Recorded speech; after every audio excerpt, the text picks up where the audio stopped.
Hello, welcome to Happy Spark Tales. Ananya మరియు అతని భార్య సప్ఫైరా తమ భూమిని అమ్మి కొంత డబ్బు దాచుకున్నారు. మిగిలినదాన్ని దేవునికి ఇస్తున్నట్లు చూపించారు.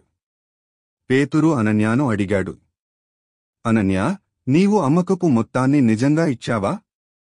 ఎందుకు నీ హృదయంలో కొంత దాచావు? అనన్య తన డబ్బునంతా దేవునికి ఇస్తున్నానని చెప్పాడు. అప్పుడు పేతురు చెప్పాడు, అనన్య, నీవు మనుష్యులకు కాదు, దేవునితో అబద్ధమాడావు. వెంటనే అనన్య నేలమీద పడి చనిపోయాడు. కొద్ది గంటల తరువాత సప్ఫైరా లోనికి వచ్చింది. పేతురు ఆమెను ప్రశ్నించగా ఆమె కూడా అబద్ధం చెప్పి నేలమీద పడి చనిపోయింది.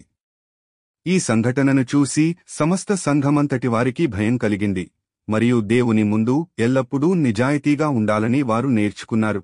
దేవుడు మన హృదయాలను చూస్తాడు. మనం దేవునికి ఇచ్చే కానుకలు ఎల్లప్పుడూ సత్యం, నిజాయితీ మరియు మంచి ఉద్దేశ్యంతో ఉండాలి. ఈ వీడియో నచ్చితే లైక్ చేసి సబ్స్క్రైబ్ చేయండి.